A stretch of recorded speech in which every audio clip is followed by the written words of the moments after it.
I'm here to pop in as there have been some questions shared with me, and sometimes just having it written in a little handout and mentioned in the video is not quite enough. So let's have a little look at this together.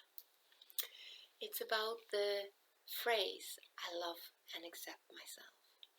Many other EFT practitioners, like Brett Yates and the famous ones on YouTube, they say, I love and accept myself deeply and completely. So they even go a step further. So I went on the lightweight with you here at this introductory course, and even that can be a hurdle for many. Is it? If it's not, you do not need this. If it is, let's have a little look. You might have remembered that when that we can do a positive tap, just like a positive tap. And you might remember that a double negative doesn't make it negative, it's still positive. So what we're going to tap on is, I don't, or I do not love and accept myself, or I can't love and accept myself. Any of those, whichever works best for you. And we do a round with that. And at the end we just tag, and that's okay. That's a soothing phase. But your brain only hears love and accept myself. It doesn't hear no's. So this is fantastic. Okay, you ready? Get your fingers warmed, either with the fingers together or fingers on your head. Both works fine. Get your breath going.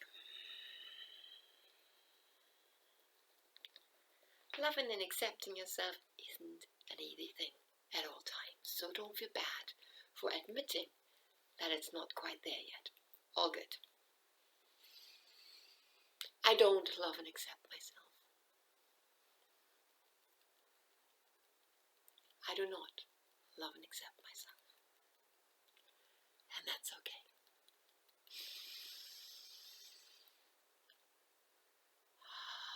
I don't love and accept myself. And that's okay.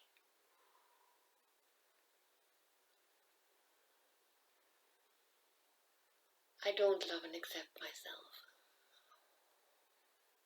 And that's okay.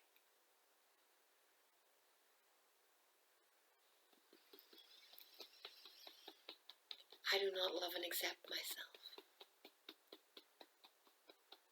And that's okay. I don't love and accept myself. And that's okay.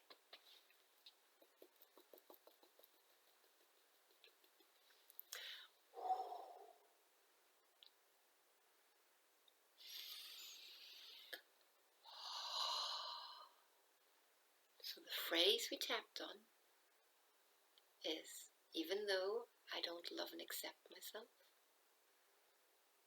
it's okay. Yeah, we just didn't do an opening statement.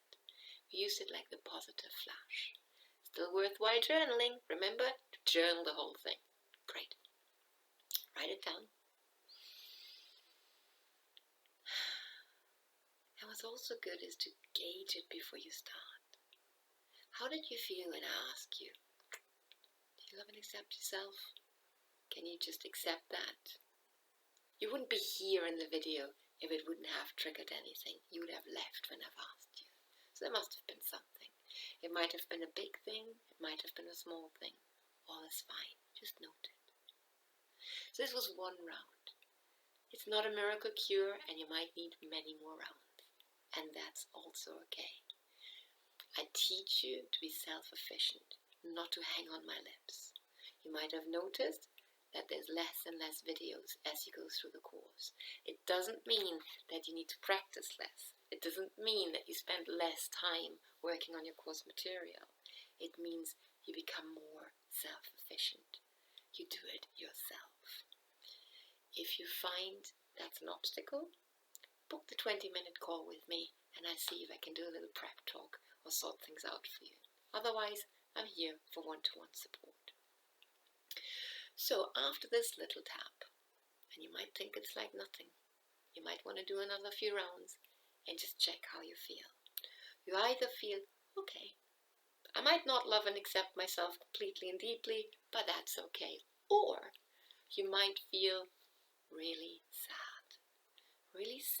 for not being able to love and accept yourself. And sometimes that has to do with adverse childhood experiences. So for everyone that's good enough just now, go and be happy and continue with the course, okay? So I will talk to the others. Bye. So for the ones that are still with me, it's a long-term thing. It's not something that just happened. You might have not experienced that love and acceptance from your parents, that being good enough. So I have another course which is looking at your connection to your inner child and creating deep connection, trusting relationships, and really experience that love. Actually, I'm taking it as far as experiencing the taste of unconditional love. So far, everyone has succeeded in that I've worked with. Everyone has gotten the taste of unconditional love. Some of them have found a way to dive into it when they need it. When their love in their heart isn't enough and they need like an extra support, well, unconditional love is a good thing to get to. Great. So you can do a few rounds of tapping, but if that is triggering something, sadness, guess what? We don't want to tap the sadness away. Please don't tap the sadness away. Promise me, promise me, promise me. Because that is your gift. Imagine that what you feel is what your inner child's feeling. The sadness of not being seen, heard, or loved. You don't want to tap it away. Can you? Would you? Could you?